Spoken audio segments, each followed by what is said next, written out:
Digital marketing, e-commerce, and brand building can take you from 0 to $1 billion. And you don't have to be some stuffy suit who sits in a boardroom all day either to do it. Today's episode is with my boy Greg LaVecchia, co-founder and CEO of Bloom Nutrition, a wellness company that he co-founded 4 years ago with his wife. This is by far one of the coolest stories on the internet that I don't hear anyone talking about. Today, they are going to do over $100 million in annual revenue. And the best part is that he hasn't taken on a dime of outside funding. No debt, no VC money, none of that. Greg is my type of guy, just a hustler from New York that is seeing and realizing the full potential of the internet. He breaks down their complete and total game plan. This is the type of stuff that you're gonna wanna sit down, take out a pen and paper, and absorb it all because this is next level game.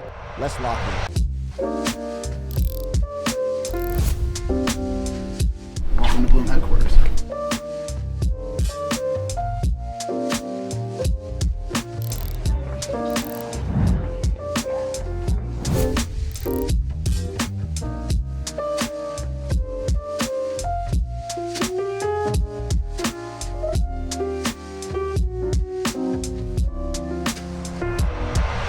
YouTube, welcome back. Today we have Greg LaVecchia, co-founder and CEO of Bloom, probably the company I have been most blown away with over the last year with your guys' stratospheric growth and just kind of, man, it's like, it's this weird feeling of like you were almost under the radar, kind of, but not, like everyone had seen you. So, man, why don't we start kind of very top here? Would you just give my audience the full story and kind of, how this idea came to be? Definitely. So Mari, the other co-founder of Bloom, Mari Llewellyn, and my now wife, we first started dating in college. We actually grew up in the same town for high school, didn't know each other. I saw her at a frat party. Her sorority was next to my fraternity. We met in college. We were dating for a year or two. And then our senior year of college, Mari went through a fitness transformation. Okay. She posted that transformation on Instagram and it got some traction. And then with my marketing background and just watching probably some of your drop shipping videos, I was learning about not your advertising videos. I was learning about just how powerful the Facebook ad was. And I was like, this could be so much bigger than it is organically just through the algorithm. Let me just put some money behind this post and see what happens. Yep. And everyone clicked follow when they saw that transformation. And everyone was asking, how can I have a transformation like that? So Mari and I made an instant download PDF workout guide. Okay. Digital product, the greatest business ever, no cog. Let's say the product was $10, we'd run a Facebook ad for $9.99. Like, no, I just wanted to grow her page and make as many people know about what's going on here. So from there. And what year was this? This is 2017. 2017, okay. Give or take. And then our first physical product was a booty band. So like a cotton elastic booty band, did the classic Alibaba hunt to every manufacturer, found a gem in Pakistan, just did the MOQ, of course, the minimum order quantity. Are we talking to like people who know this game? Yeah, absolutely. All right, cool. So did the MOQ of the bands out of Pakistan, shipped them right to Mari's dad's doorstep because we were shipping things out of our attic at this point, just ourselves. And of course, exercises in the instant download PDF had the booty band, so you had to buy it with it. I think if you got 2 guides, you got a free booty band. We had all types of, e-commerce, great strategies. And those sold like crazy. I think we sold over 1 million of those booty bands. A million bands, not a $1 million million bands. Wow. No, 1 million bands. And we had essentially an entire manufacturing plant in Pakistan that was just for us. Wow. Right. So I was living on WhatsApp, working the night shift, talking to them all the time. How big was her audience at this point? Man, it quickly got up to probably 250,000. And now she's at 1.6 on Instagram. Yep. And this is a different time in the Instagram world. Obviously, TikTok was not around. But so hold on. So you did. If you did 1 million booty bands, that tells me you really knew how to convert some of these ads pretty well. Because that's a great following at the time, but that's not like I think people see influence and get intimidated, but there's a lot of sauce that kind of goes beyond that. The ads, and this we can go into this later about what your KPI is. The ads were meant for people to follow Mari. Mm-hmm. And then I knew that if they followed Mari and the amazing community that she was growing, and she could speak on this way better than me, but the incredible community that she could grow and the way that she communicates and relates to everybody, they would buy those workout guides and those booty bands. So I wasn't running ads to an elastic booty band. Right. I was running ads to Mari. And then Mari would just be using the band and doing the workouts that she actually did, and then people would buy those products. And of course, incorporated in that was Facebook groups, an actual community that you could join. No, you prioritized community from day one. Definitely. Community. Community and just, I guess I prioritized Mari. from day one. Like everything was just about growing Mari. And at the time, by the way, when we were still in college, I was like, Mari, let me like help you get this going. Let me help you like gain this following, and you're gonna go do your thing, and then I'll get a normal 9 to 5. Like I had no idea what this would become at the time, right? Because it's all hindsight, right? And so grew that community. And then 2019, everyone's like, well, 2018, everyone's asking what supplements should I take with these workouts? And Mari at this time had not done a single brand deal with another company. No Gymshark, no other supplement company, no First Form, whoever was popping off at that time, she did none of that. So she was like, well, I guess we need to make supplements.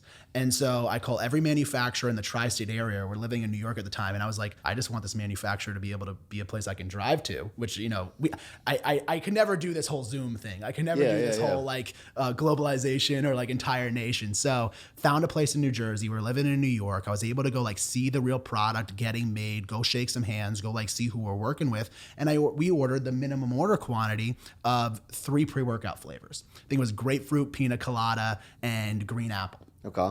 That pre-workout was probably one of the first made for women, let alone made by women, my wife, pre-workout on the market. Like this is a time when you would walk into GNC or a vitamin shop and everything was incredibly red, black, masculine, huge amounts of caffeine. Mari deals with anxiety. This product only had 100 mgs of caffeine, actually less, 85 mgs of caffeine. And it was a huge success. And this was not Bloom yet. No, this was Bloom. Bloom was born 2019, and that was the first product that was made. Okay. And that was essentially all of the cash that we had at that point to go just all into that pre-workout, and it sold out right away. And then we're going into more recovery powders from there. So EAAs, right? Which at the time, like that was crazy because everyone only did BCAAs. Yep. So we were the first ones to have essential amino acids, which had way more science behind them. And then from there, protein powders. And so, needless to say, we're only addressing the market, which is an incredible community, but it's women who lift weights. Yep. It's so niche. It's so niche, and you address essentially the entire addressable market very quickly. And so then 2020, we released this greens product. And so our customer went from women who lift weights to you're a woman in the United States. Yep. And that's when everything changed. And you were all online. The pre-workout was all online, all DTC. Oh, absolutely. All DTC. We weren't even on Amazon at this point. This is a Shopify. Okay. Yep. With Bloom, we were using just a 3PL for fulfilling orders out of California. The same one we were using for Booty Band once it scaled, and they were all made out of New Jersey. So all right. So the greens comes and the greens changes the game. Changed the game. Because of that market, just who our customer was. I mean, you're talking about, we really understood influencer marketing because Mari had both sides of the table, right? Like she understood the psychology of what she was up to, as well as just doing some brand deals with home products or whatnot. So we knew both sides of the table. So when we realized how big this greens product would be, because it just went viral based off of customer feedback, that if we could just put this product into the wildfire that is the algorithm of Instagram, and today being the wildfire that is the TikTok algorithm, and get it in front of as many eyeballs as possible, this could be, the next biggest product. Well, so that's where I stopped and I said, holy shit, because January rolls around and I'm looking at the Amazon this year. Yeah. And I'm looking at the Amazon homepage and I see you guys January 2nd, and I'll never forget. And I go, and you're number 1 in all of health and personal care, above batteries,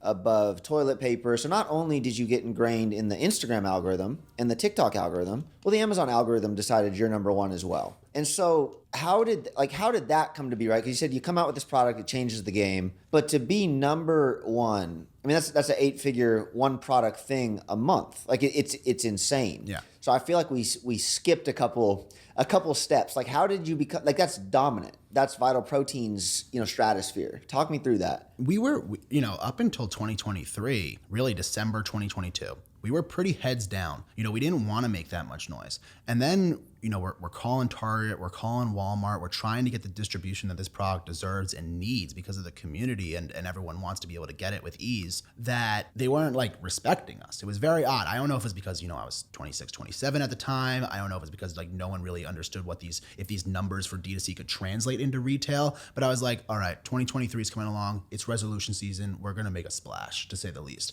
So I called Amazon and I was like, give me the whole front page. That was well over $1 million. Everyone thought I was crazy. You spent $1 million on Amazon. Spent a house. Spent almost $1.5 million. And everyone thought we were crazy. It was just for 24 hours, midnight to midnight. And it's funny, everyone in the space was texting me after, and they were like, "What was the ROAS?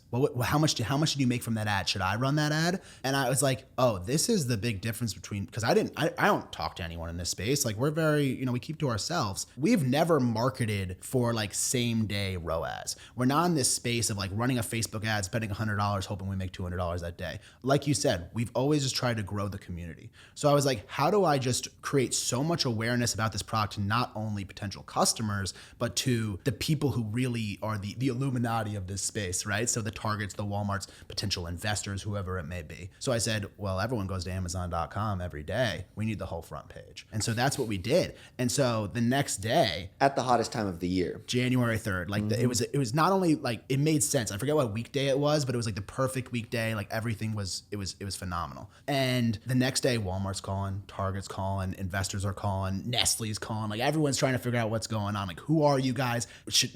Why did you do that? What was the ROAS? And like they're still not understanding what it is. We're number one seller on all of Amazon, above diapers, above batteries. And I think that's when we really just kind of we made the greens known. Nationally. I mean, that's an understatement. I mean, we had known each other, and like I was obviously very impressed with the brand, but I remember seeing that and going like, so you write a $1.5 million check to Amazon, more or less, instead of, it's a house, and you're not concerned about the ROI. Like you're not thinking in terms of like PPC, you put $1 in, you want to know your ROAS. You're more thinking brand awareness. Super top of funnel. Don't get it twisted. Like, I was concerned about everything. That we're a bootstrap brand. We don't have a single investor behind us, and sending that wire, I was sweating. I lost a lot of sleep over that wire. But obviously it was a great decision looking back, just like everything that causes that much stress. But no, we weren't concerned about the sales that day. We were concerned about making this brand known. And it's funny because, to be honest, whenever I can tell you this, whenever we run a big marketing campaign for Amazon and we get that traction on Amazon or make a lot of noise on Amazon, it creates quite a bit of traffic to Target and Walmart. Yeah, absolutely. So it really is just one big ecosystem. So you're seeing that. So you're oh yeah, very much so. Not only to the people walking the aisles of Target and Walmart, but also the buyers. Yeah. Who control what shelf you're on. Because in January we were on the bottom shelf with one SKU. Yep. If you go next month, we're going to be eye level. We have a bunch end of cap flavors the rest of the year. We have so many SKUs now. I mean, we're Target. So you want me to tell some Target stats? Absolutely. When we launched in Target, I mean, we've been number one since we've launched in the entire category, which includes protein bars, protein shakes, all powders, all OTC, etc. Our peak week, which was last month, after we did some intentional push towards Target, is the highest week of sales ever in that category for a single SKU. Ever. More than Quest Bar, more than Vital Proteins, more than any single vitamin, more than I think that includes like Benadryls and aspirins. Holy shit. Yeah. So highest ever. And then what I'm hoping this month, because we just got our second SKU in there, I'm hoping we have the number one spot for the whole month of April, as well as the May. Whole month of May, I hope we have it, and then the whole month of number two as well. So number one and number two. That's what I'm hoping. We'll see. I'll let you know. We'll have to report back on that one. Have to report back. I wouldn't bet against you at this point. So okay, you have this. So let's back up one more step, one more time, because I feel like TikTok changed the world. Short form content changed the world. You had incredible digital marketing experience. You had your wife's dialed in this space. When you saw the emergence of TikTok and short form content, how did you capitalize on that to win the game? I'm not naturally that open to change. Like I'm like Mr. Pivot, and I get fired up by a pivot. Don't get me wrong, but when TikTok came around, I thought we were done. Really? I was like, what are these kids doing dancing? Like the conversion rate and the views on Instagram were starting to go down, and I was so nervous about TikTok. I was like, this is not a place where community's built. So it was very out of my comfort zone, right? Because it seemed like this algorithm was pure discovery instead of seeing what content the people you follow are posting. Yep. Right? And that was so intimidating to me. Then the word micro-influencer got a whole new meaning because somebody with 1,000 followers could get 1 million views, if not more. And so that's when we just really, essentially what I did is I called my best friend from high school. I'm living in Brooklyn at the time. And, this is the guy who ordained Mari and I at our wedding. His name's Leo. He's our COO now. He was on Wall Street working in like an intense, stereotypical masculine boiler room of a sales room, selling. It doesn't matter what he was selling. And I was like, well, it just doesn't matter. And so I was like, dude, I need you to come here be our right-hand man. Cause I, things were getting so big. I didn't know who I could trust. We needed like a proper right-hand guy. We call Leo. We're like, and we needed to click copy and paste to that boiler room and build that for influencer marketing. And so, you just saw it downstairs. We have 15 to 25 people, depending on the time of year. All they're doing all day is going through social media and finding influencers and managing those relationships and saying, hey, do you want to try this product? Normally they're reaching out to us. So that's what that crew downstairs is. That's what that crew downstairs is. Yeah. How many girls are sitting there? It's like 10, 12? Depending on the time of year, we got like 10 to 20 women. Just happens to all be women. And they're just going through social media all day. But it's a funny team, right? I mean, you just saw it. We're all pretty much all under 28 years old, especially on the creative team. It looks like a sales team at like on it's first a sales glance. And then, it is a Wall Street sales team who, again, like we send them birthday We're gifts. gonna show some B-roll of that later. It's pretty cool. Yeah, we send them birthday gifts. Like they're all our close friends. They come to our HQ. Like we love our community of influencers and we work with so many of them. And, when we have in real life events and they pull up and they're just like, you're the reason I was able to quit my 9 to 5 and like, pursue my creative dreams. So it's been just like an amazing, journey building this huge influencer network. And I think we've set the precedent of like how to treat people at the same time, because that's there's 3 or 4 people you really got to keep happy when you're doing business. Number 1, obviously your customers. Number 2, like your in-house team, like keeping them happy, keeping them involved, keeping them feeling like they're working here with a purpose, because they are, that's such a high priority, and everything just kind of falls into place if your team is the morale is high and they're happy. 3, I mean, to me, it's my influencers. Like your influencers need to be cared for. If you're this marketer who's just analytically brained or analytical thought process, and you're just treating everyone as here's $100, make a video, make sure you plug my product, and like nothing's going to end up coming out of that. Mm-hmm. There's a whole community within your influencers that you need to maintain and manage and treat them like human beings. And listen to their feedback on the product. Honestly, we love our influencer feedback because they are our real customers a lot of the time, all the time. And then 4th, I guess off the top of my head, would probably just be like keeping the retailers happy, right? Because that relationship's everything now. But sorry, did I miss your original question? No. I mean that dude, I'm enjoying every second. It's but yeah, it's a proper sales room. Everything's in house. We've never used agencies, right? So if you go to a lot of brands like ours, they'll have a creative agency, they'll have an advertising agency, an influencer agency. My whole thought process was we're bootstrapped, right? And we're competing with all these brands that have, sometimes $100 million behind them. And I knew I couldn't write the same check they're writing to these agencies. So you need an edge. We needed the edge of creativity. Mm-hmm. So we just hired, as many awesome creative people, most of them are right out of school, to join our team in-house. And we said, we have 1% of the budget that these companies have, but we're going to win based off of our product being the best, our creatives being the best, and our relationships with everyone we work with being the best. That is incredible. So I was watching one of your interviews earlier. I think this is like June 2020. Mm-hmm. You had your first $1 million day. That was a restock of the greens. It was, We were a 4 or 5 person team at that point. Yeah. And so coming from, how old are you at the time? You're 25, 26. Yeah. And at the time, I'm sure it feels surreal, right? I don't know how you were when you were operating a business, but like the second anything like that happens, that means there's work to be done. Yeah. So if $1 million comes in, you're like, all right, now how many products need to get shipped out? How many orders need to get shipped out? Do I need to go hire people? Like the accounting gets out of control, supply chain, logistics, like it opens a whole can of worms. So after a day like that, and we've had several, really successful days, you're not like seeing me at the club that night by any means. You're seeing me up all night working. So there's, obviously we try to celebrate our wins and we're trying to get better at that, at the least, just like practicing gratitude on a regular basis, but because that's, whatever.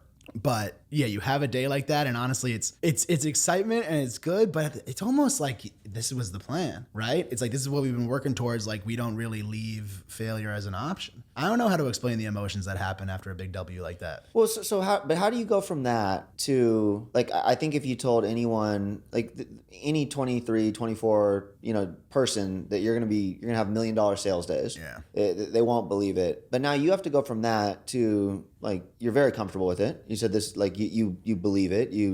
That had already existed in your mind. But now you're in the stratosphere of like, how do we become a multi-billion-dollar thing, which is the ultimate rare, right? And so how are you thinking about that today? New headquarters here. It's fucking incredible, beyond impressive. But what is your mindset, and how, like, what does that roadmap look like? So that day happened when we were living in New York still. We were living in Brooklyn. Again, we had like a 4 or 5 person team. And it was a weird time because we were getting so much feedback from like so many people that, one, had never ran a business themselves, two, had no relationship to this industry. Most of them are like friends and family and parents. And we realized we had to leave New York. There was just too many voices in our ear, and we had to go focus, and we knew what was right. We knew deep down. So we moved to Boulder, Colorado, which was like, we had no relationship to Boulder, Colorado. We knew nobody there. You know, we rented a small townhouse, and Mari and I just road tripped over with our dog. And we were just kind of heads down in Boulder for a year, working 7 days a week. You know, we know 1 or 2 people there. We barely socialized it. We didn't socialize at all. The 1 or 2 people there are on our team. We hired them there. So pretty much just trusting the process, trusting what we knew, and not letting anyone, just being careful. Not, you let them, right? And you're grateful for people wanting to give interest and give advice, but just knowing what's right and trusting deep down that you know what's right. So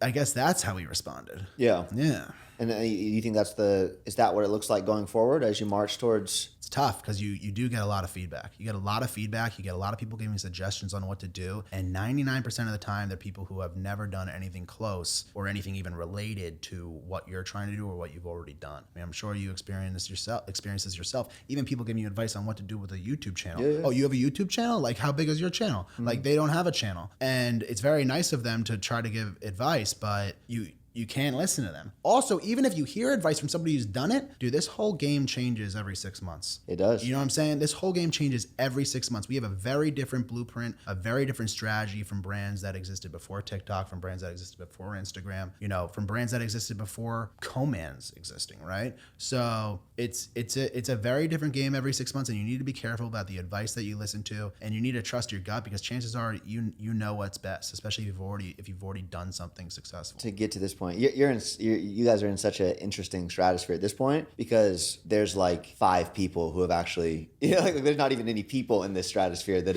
have gotten to this stage. It's weird. One more thing I wanted to touch on that I forgot, that there's brands that do well on social and direct to consumer, and there's like Genius was an Amazon brand, Physician's Choice, Amazon. There's Amazon brands. Sure. You really are one of the first people I saw that figured out how to do both pieces very well. So what gave you that confidence you started on social? Like, what made you say, hey, this Amazon thing's like a really good opportunity? How did you think about that? You know, we were talking about this before the cameras came on, and I was so afraid of Amazon. Yeah. I was so afraid of Amazon because it still is, but especially was a few years ago, the Wild West, in terms of like, you know, everyone on there already had like 10, 20, 30,000 reviews. They were established brands. They had huge money behind them, whatever it may be. In addition to just like, you hear horror stories of Amazon, Walmart, Target of being like the demise of small business, right? The demise of mom and pop shops. And like, Mari and I are the mom and pop shop. Like, we didn't want to go onto Amazon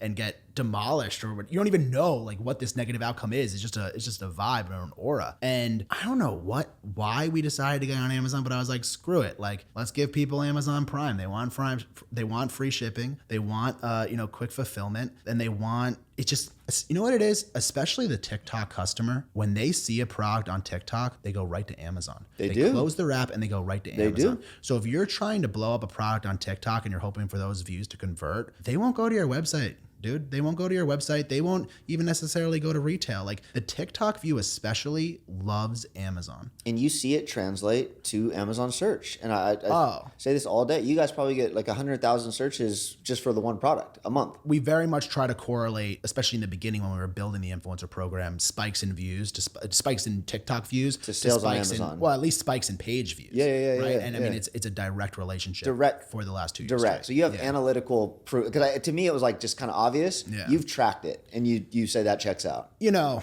influencer marketing's tough because the level of attribution, you know, we're spoiled brats with Facebook ads and with Shopify. There's so much attribution, but running influencer marketing is like running billboards on the highway. You don't know if that's what actually spiked your traffic, right? But you try to make as many correlations as possible to, okay, I got 1 million views on this TikTok, and there happened to be an extra 10,000 views on the Amazon page, right? And you try to keep that chart, you know, put those charts together for as many months as possible, and you start to make sense elements of the program, but the reality is majority of our marketing budget has zero attribution, or at least zero purchase conversion attribution. Yeah. Right. Yeah. Especially as you enter omni-channel. So yeah, of course we've made the correlations, and of course we make sense of it all, but it's a pretty difficult model, I think, for like a corporate backed brand, to their CMO would have a heart attack. They can't get their head around it. Yeah. No, there's not enough data behind it. You gotta just trust your gut. And of course, if your KPIs is building the community, then there is no real attribution. It's just right. I think you are giving an incredible display of, like, you have all the professional seasoning in the world to exist in a corporate environment where you could talk the talk, but you have this entrepreneurial soul that's willing to do the things that are necessary to get where you have to go. And I haven't been around anything like it, I'll be honest. It's tough, man. I mean, I graduated college with a 2.5 because we were running the businesses and I just needed to pass. And I have such extreme ADHD that I can barely read an email that's over like a sentence. Like I'm the opposite of book smart. I was just in some meetings in San Francisco I was telling you about with some lack of a better term, like some suits, and I don't fit in at that table whatsoever, which is probably why we kind of intentionally isolated ourselves in this industry.